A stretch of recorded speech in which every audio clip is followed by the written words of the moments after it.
Hi everyone, this is Dr. Giobbi, and welcome to our discussion of TA, Transactional Analysis. TA is a very exciting and useful technique that I was really pleased to see offered in this Counseling Children textbook.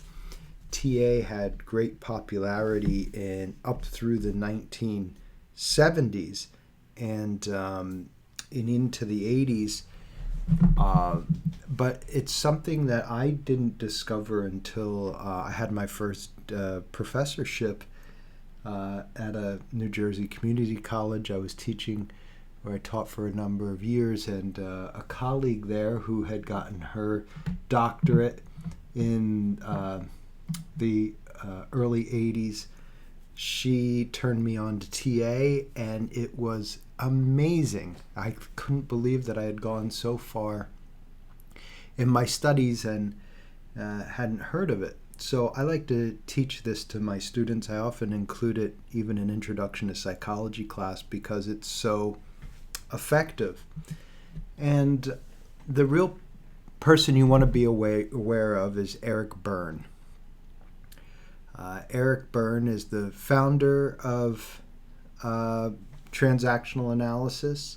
He was trained in Canada as a psychoanalyst and found that he wanted to develop a less complicated, a more user-friendly version of some of the key principles of psychoanalysis, but he presented it in such a way that it was not threatening to everyday people, to people who, without a psychology background, people who didn't want to get involved in discussions of unconscious and conscious and defense mechanisms and psychosexual development. So he developed this I guess we call it a therapy. I think it's more of a communications theory. It's something that's very useful for children, for adults. It helps in communication between people. And the book that he wrote that you want to get and read is The Games People Play. And he helps us in this book to recognize that many of the things that we do in life, many of the circumstances that we encounter, the people that we deal with, it's not as spontaneous and haphazard and free-flowing as it might appear. In fact, if you closely look at and analyze interactions between people, interactions that we have in our lives, we tend to see certain patterns that repeat over and over again. In fact, this is something that Freud described as repetition compulsion, but Berne called this scripts. So Berne pointed out that we all have lived by a script. What's a script? A script is a part that's written for us. Who writes the part? Well, that's complicated. Society, our parents, ourselves, our choices, what we're comfortable with. The point is that we tend to fall into patterns of behavior that are predictable. And we might not be aware of our pattern, but the pattern is there. And this pattern that we fall into becomes our script, the role we play in life, the way we view ourselves. It becomes a script. And some of us in our scripts, we take on certain roles within that script, as is pointed out not by Berne but by others, Karpman, that we often find ourselves taking on the identity, the role of either a rescuer, a persecutor, or a victim. This is called the Karpman drama triangle. And in this drama triangle, we can analyze that many of us go through life repeating, playing a role and inviting situations into our lives in which we can fulfill our comfortable position as either a rescuer. A rescuer is someone who comes to the aid of others, who helps others, who becomes the hero to another person. A victim, this is someone who's always down on their luck. Things are always happening to them out of their control. Poor me type attitude. And a persecutor, and these are people who, as we had seen earlier with in Alfred Adler's discussion, these are people who are concerned with power, who are concerned with persecuting others and dominating others. So in this, just this basic understanding of this Karpman drama triangle can often analyze friendships or situations in a classroom, any type of conflict situation. We can really see that there are people playing different roles. As psychologists and therapists, we have a tendency to play the rescuer role, the rescuer. So the person who comes to the rescue of another person, defends the victim against the persecutor. And we have to be aware of this tendency to want to save and rescue and help people and maintain healthy boundaries with ourselves so that we can, when the time comes in the appropriate situation, when our advice is solicited, help that person to become their own rescuer. When you're a therapist or a teacher, the last thing you want to do is have someone become dependent on you. So you actually resist rescuing people, even if that's your tendency, and instead look to educate them so that ultimately they can become aware of their role. We also have to be aware as rescuers to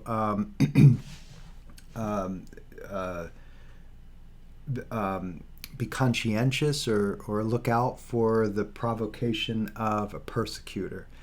We tend to get into conflicts with people who persecute, people who are bullies. So if you are the bullying type, you're a persecutor, you might see this in your behavior, that you play a certain role in life where you go around looking to put other people down, put them in their place, bully them, make them submit to you enjoy the feeling of pleasure, power. You have pleasure in your power. And if you play the victim role, then you like to be coddled, you like to have people come to your rescue and make you feel safe. And this is a way of not standing on your own 2 feet. So in the Karpman drama triangle, just to illustrate these ideas that Barron comes to discuss, we come to play certain roles. And part of transactional analysis is to become aware of these roles, to do what we can to step out of these roles. And we do this by firstly looking at the structural analysis of a personality, how personality comes to be structured. We then look at the scripts that people say and play with each other, these certain scripts and these roles. And we also look at games. Games are things that neurotic people do.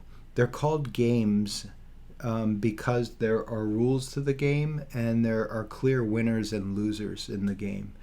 So we want to educate people to recognize these games. And this book, The Games People Play, is really a cataloging of these different games that Byrne described, and he describes them in a way that is so accurate and so precise.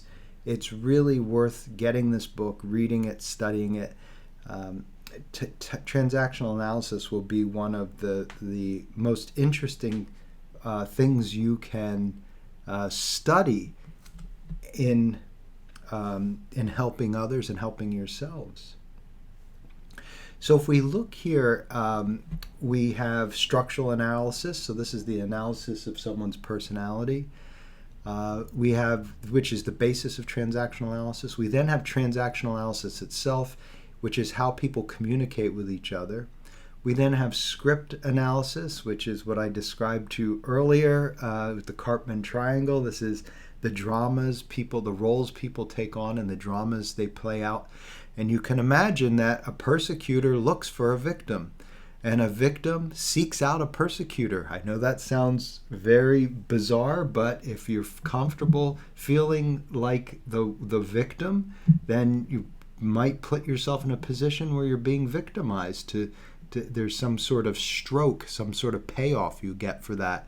And the rescuer looks for victims to rescue. And there's a payoff, a stroke for strokes are payoffs. Strokes are feeling good about yourself. So each of these types of people, the victim, the persecutor, and the rescuer, get a certain payoff when they find situations where they can successfully play their role. Some people only know how to be a rescuer, and they're your friend when you need help, and they can get you out of trouble. And as soon as you are an equal with them, as soon as you don't have anything to be rescued from, they might even try to force you into the rescuer role. This is something that happens when you have students and teachers, therapists and patients. There's sometimes a tendency for a teacher to not allow the student to become equals with them, or even surpass them, because at that moment the teacher loses their identity. The teacher is a rescuer. The therapist that keeps the patient from fully becoming their own independent person. This is a danger of individuals maintaining their comfortable role, their comfortable script. So I don't want you to get the impression that being the rescuer is the good thing and being a victim or a persecutor is the bad thing.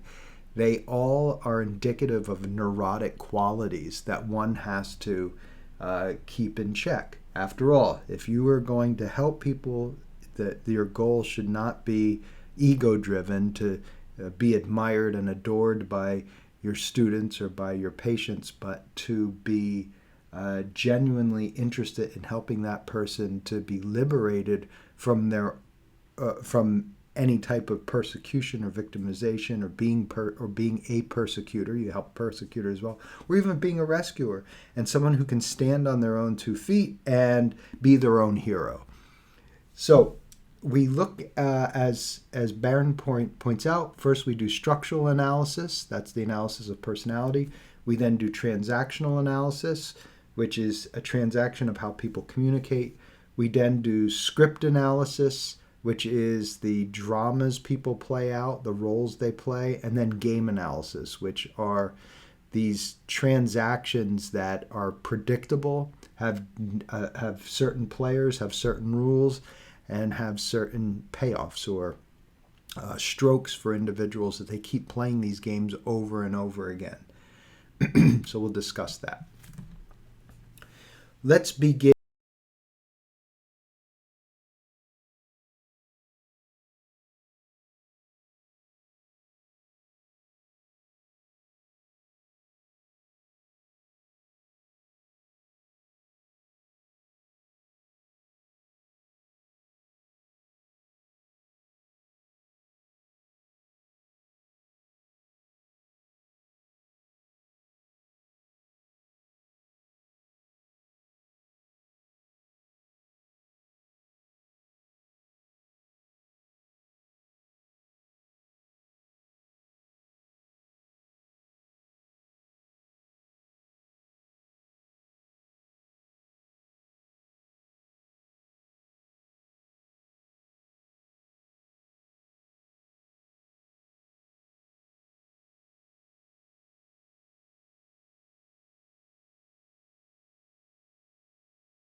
So if we look at the cross transaction, Billy would ask, or Sue would ask, Billy, will you help me find my bike?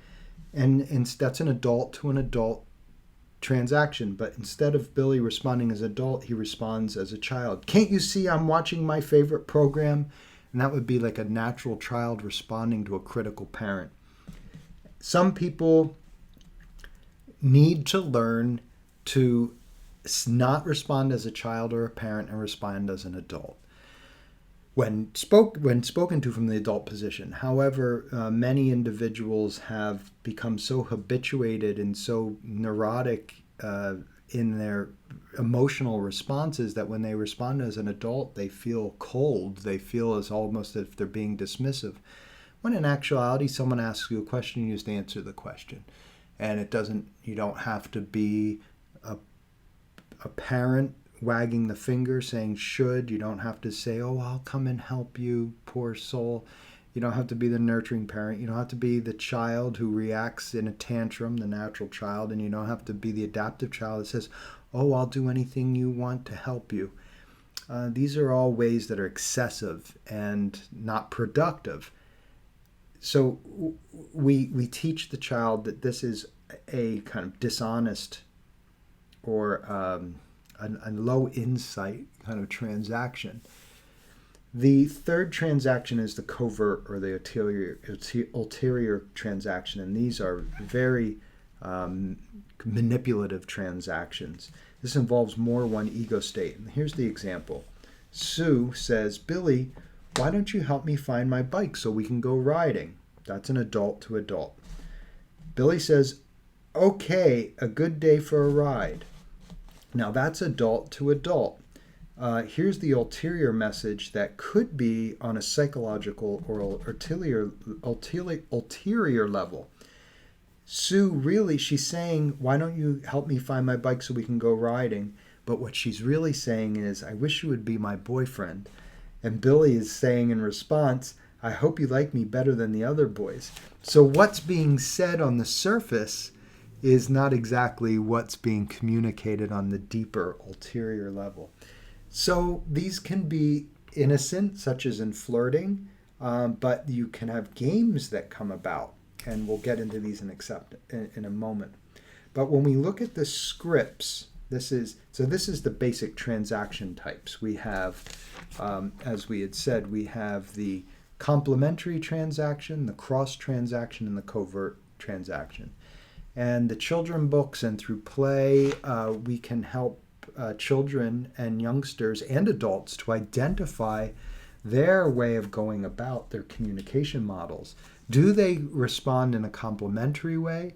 Do they respond in a crossed way? So in other words, are they always coming from the critical parent, talking to the critical parent? You ask them to do something and all they can react to is the way their critical parent spoke to them? Are they locked in a certain role, in other words? And the covert, which is one thing is being said, but something else is being meant. Now, when we looked at script analysis, we come to help the patient, the child, the adult, the adolescent, to understand where they're typically, how they view themselves and where they're typically speaking from. So there are many different life scripts. I mentioned before the Cartman drama triangle with the persecutor, the rescuer, and the victim. These are three roles that appear in games, but we can also find people who are often the martyr. They're always identifying with some cause that they've devoted themselves to. And usually the martyr is the person who has devoted themselves to something bigger than themselves, where on the outside it might appear that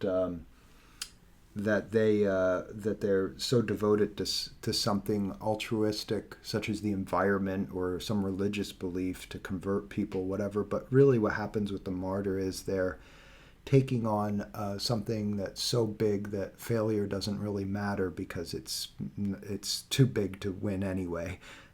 We have the procrastinator. That's people who like to wait till the last minute to get things done, and It's another way of dealing with fear of failure. We have the success. This is somebody who has to always be the successful person, the person admired, the person doing great things. We have the failure. This is the ne'er-do-well, the person who's always, oh, well, the Eeyores. We can have people who are blamers. They're always pointing the finger at whose fault is it? Whose fault is it? And we have people who are distractors. Let's go do something fun, distracting from what needs to be done. So people play different scripts, and you learn about these, and you learn the characteristics, and you come to recognize them and be able to recognize them in others, and then you can help people to see this in themselves, that they're doing this. Help someone to see that they take on the role of the martyr, take on the role of the successful person. It's to help them to get to know the persona, the mask they're wearing. Where do these come from? Well, parents, the development of the personality with the parents, whether a person is feeling successful or views themselves as successful or failure. So we look at the game analysis, to have this script. Byrne said that people can usually be seen as winners, losers, or non-winners. So scripts can fall into these categories, how we view ourselves. Now, I think we have to stay away from this idea of calling someone a loser in contemporary verbiage, like, oh, you're a loser. That's not what Barron used to say here. He meant in playing the game of life, whether you use, there might be better terminology to be used here today because of the connotations of the word loser, but in other words, someone who has a winning approach to life, a losing approach to life, or a non-winning approach. Let's see what he says about these on page 439.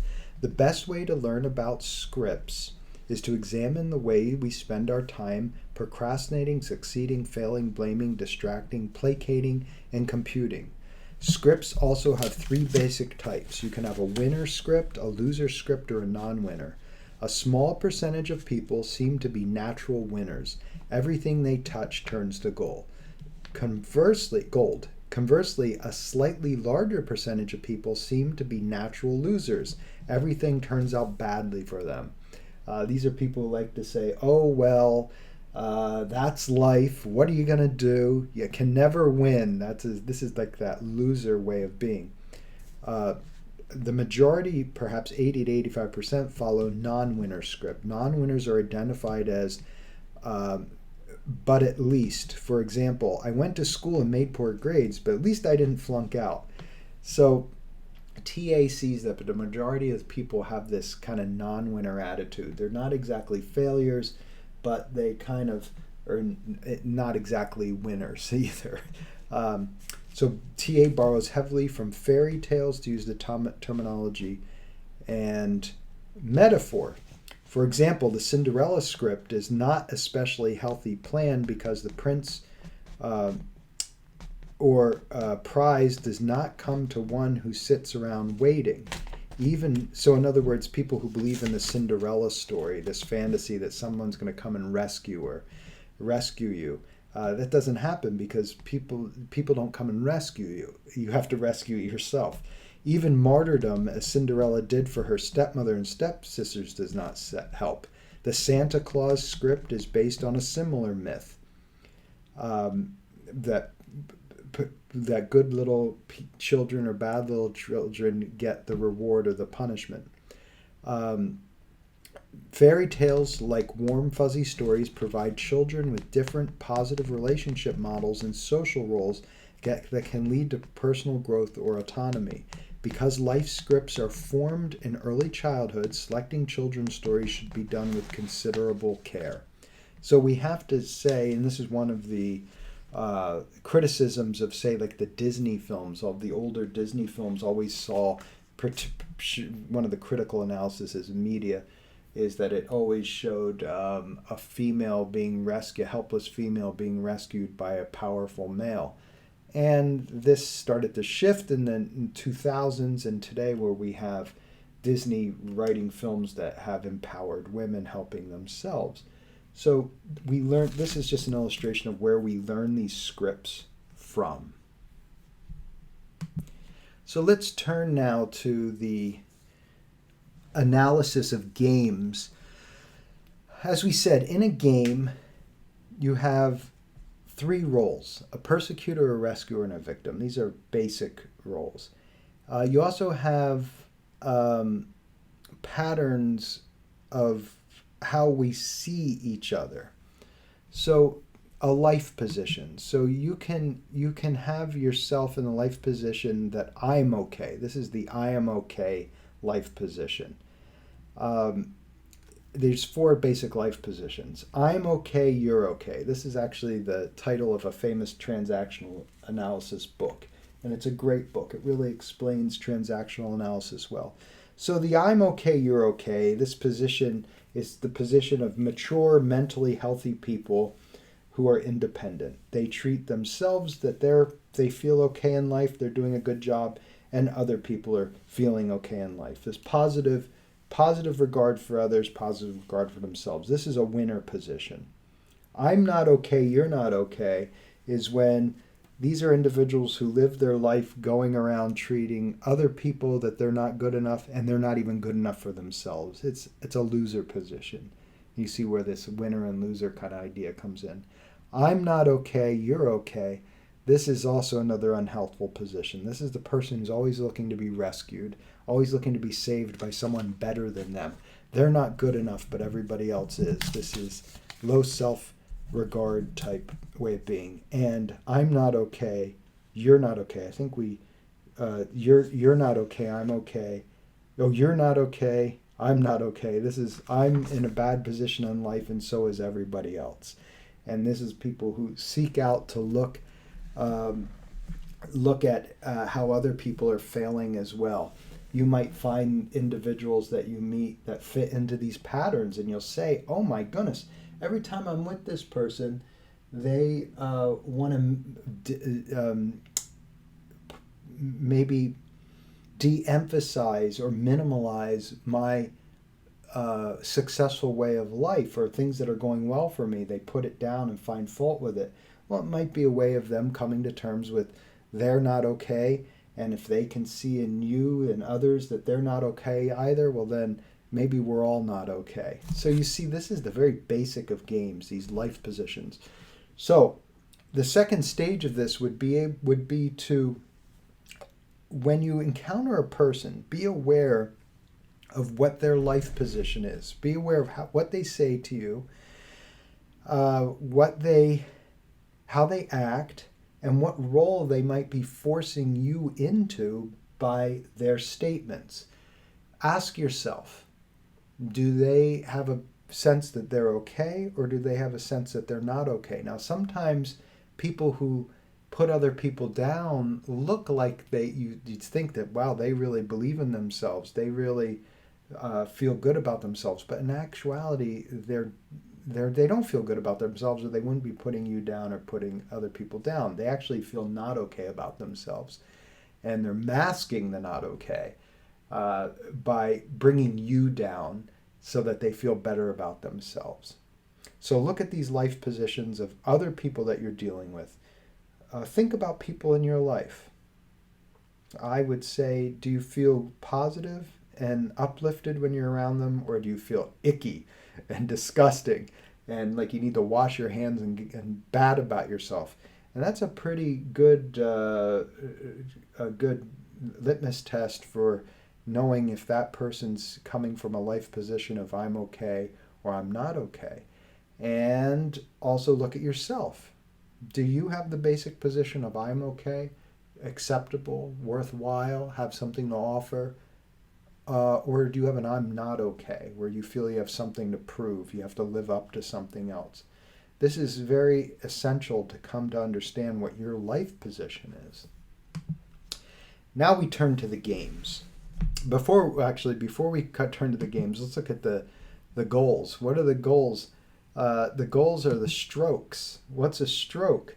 Everybody's looking for a stroke. That's the goal. Um, People want to feel okay about themselves, and they feel okay about themselves when they get certain strokes. So that the goal is the payoff is a stroke. So let's look at these games. Um, when we have, here are some of the basic games that Barron outlines in his book, and there's quite a few games that you can study and recognize. The one that was that first came to Barron's attention that he described is the why don't you, the yes but game, it's called. It's the most common game. The why don't you, yes but. So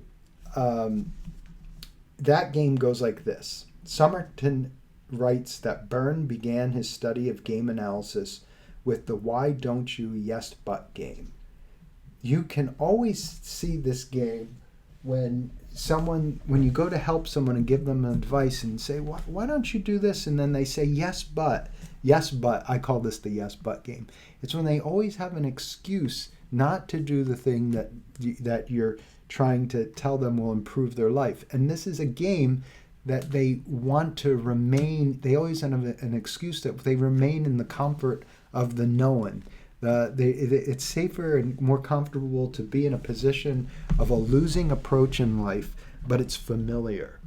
So that's the accomplishment of the yes but game. It's always finding an excuse not to change, or there's no use in changing. Might as well just stay in this loser approach.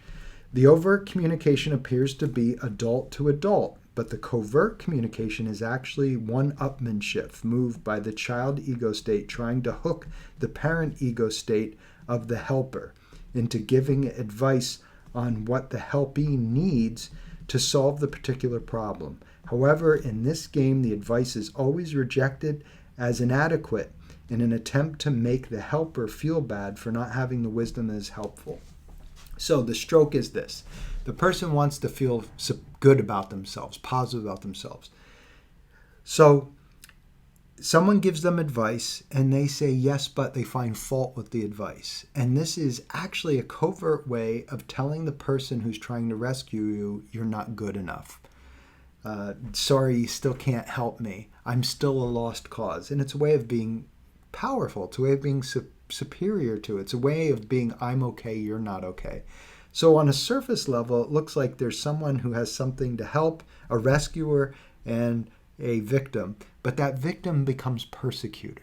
You see, the person who's actually needs the help becomes the persecutor of the person who's trying to help by telling them, sorry, your advice isn't good enough. Yes, but that won't work.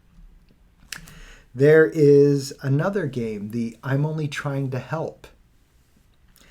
Counselors sometimes play this game with their clients.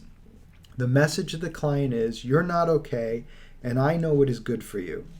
The payoff for the counselor who holds the faulty belief that if I straighten my client out, then maybe I can get my own life in order.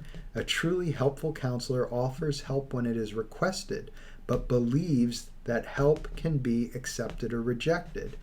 When help fails or is rejected, the helpful counselor does not respond derogatorily, well, I was only trying to help. So you can see this is another scripted response, another game that's played. And I think that you have to understand going into this that as you become a counselor, you'll realize that you have your own set of problems and struggles in the world and in life. And sometimes the counselors loses sight of this, and it becomes a way of them trying to help other people is a way of them really trying to deal with their own failures in their personal life. So this is the idea that unsolicited advice is always self-serving. And if someone's coming to you and you're seeking to do something to help them, you offer it and then you walk away from it. You don't feel rejected when they don't take your advice. You don't take it as a personal insight. This is the only I'm only trying to help you game. People do this over and over again. This is common with counselors, as the book points out. With therapists, people can get caught up in this sense that they are somehow a martyr or a victim for trying to help other people who just won't listen. It's very tempting and good to be aware of. How about the courtroom game? The courtroom game puts the counselor in a position of judge and jury if two clients can manipulate the counselor into placing blame. The payoff is bad feelings for all, persecutor, victim, and rescuer, because the rescuer, the counselor, usually ends up being victimized by the other two players. So this happens when you are a counselor and maybe you're in couples therapy, and the two clients, one of the clients or both of them together figure out a way to get you, the counselor, to or the therapist to place blame on someone, and that sets up the persecutor, victim, rescuer game, and the drama triangle, and it usually ends up that the counselor, they turn on the counselor then. Together, they gang up on the counselor. The kick me game.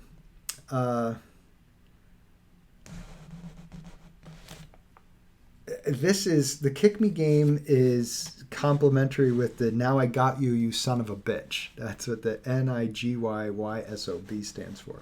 So counselors may find that some clients enjoy playing the kick me game with the counselor, just as they do with their bosses, colleagues, and spouses. They seem to enjoy being victimized and work at getting themselves rejected. You might notice in certain relationships that people keep doing things that you scold them. It's like they get a kick, they get a payoff out of being scolded. They even work at getting themselves terminated from counseling before any gains have been made.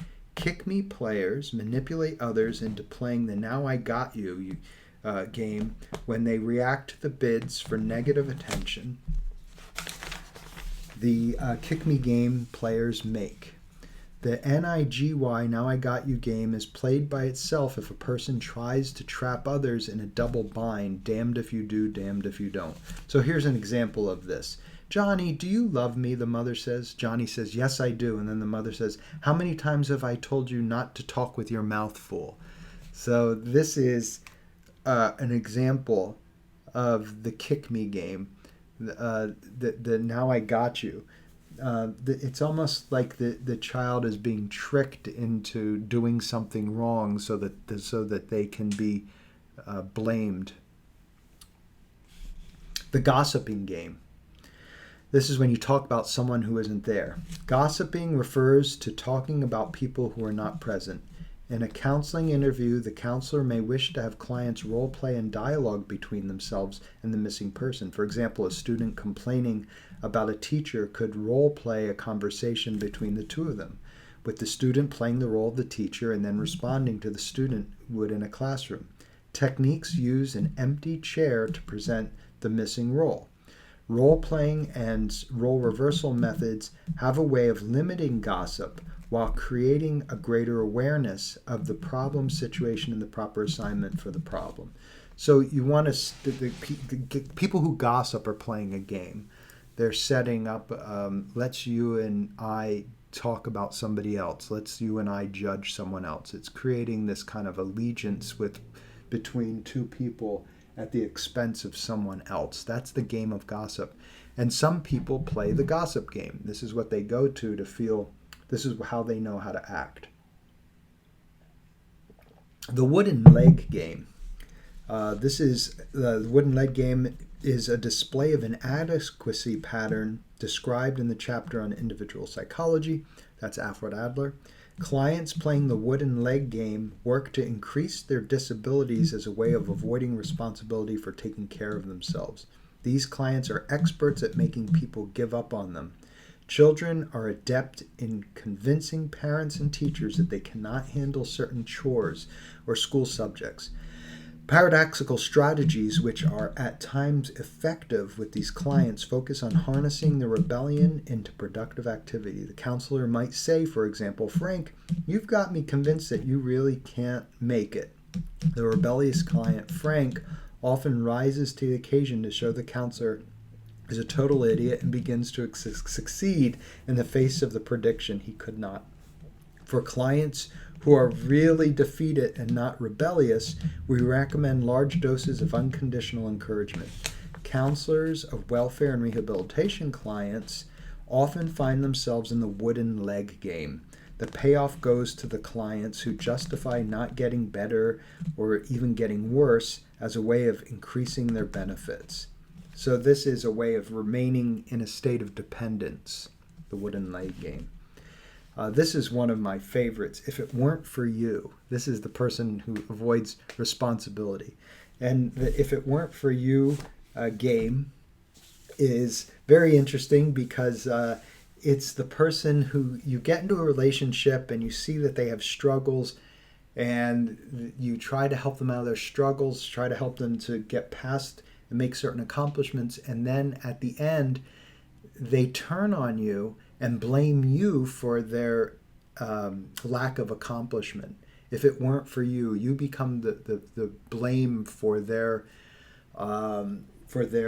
inadequacies. So, for example,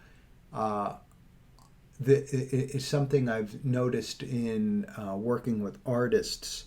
The individual who might not be making progress in their work, in piano or painting or something like this, you might find that they have placed the blame on someone else, their wife or their husband, their child. I always have to do this, so I don't have time for this. I always have to help them, so I don't have time for this. This person's so demanding, so I don't have time for this. And then you're trying to help them to make progress in their completion of their artwork, and then they turn on you and make you the reason, claim you to be the reason that they aren't accomplishing their goals. So this is when you always point the finger if it weren't for you. And it's a way of staying in a state of failure. What's the payoff here in the state of failure is that you don't have to live up to any expectations. You don't have to find any way out of confronting failure. It's just a way of staying in a safe place without the chances of being victimized. So, what are the counseling goals? You want to view the counselor is viewed as a teacher. The teacher teaches the concepts of transactional analysis, the personality transaction of ego states, teaches the desire to have strokes, teaches the script analysis of how we view ourselves, and then teaches the game analysis. Games points out, do you realize that you have a tendency to play this game? And the goal is to have a positive attitude towards others, have a sense that I'm okay, you're okay as a goal, to be aware of the games and the scripts and the rackets. Before we conclude with this, I want to tell you about rackets and pastimes. Let's see here. Okay, if you look at the pursuit of strokes, you'll be able to see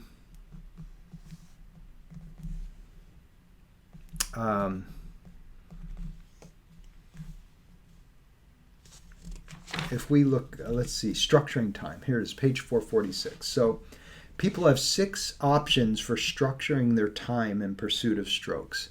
What does structuring your time mean? It is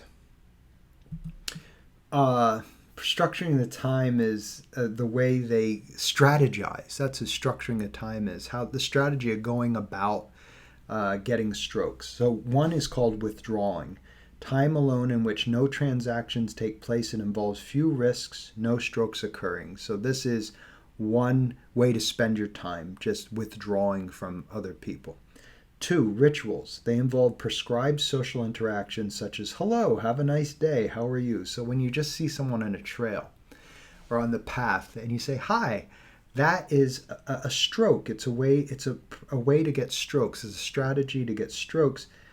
But it's a ritual. It's something that everybody does. Now, there's something interestingly cross-cultural. When I lived in Europe, and maybe some of you can relate to this, I noticed that people would say good morning, good afternoon, good day, or smile or nod, but they wouldn't ask a typically American question, how are you? And in the United States, complete strangers, as part of our greeting, we might say, hi, how are you? This is a very interesting ritual.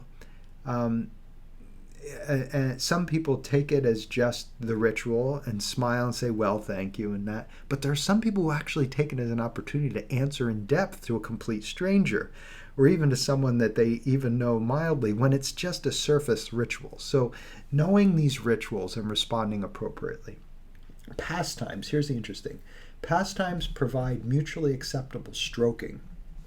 Pastimes are means of self-expression, but often involve only superficial transactions in the conversation. Examples are, let's talk about the weather or sports or automobiles.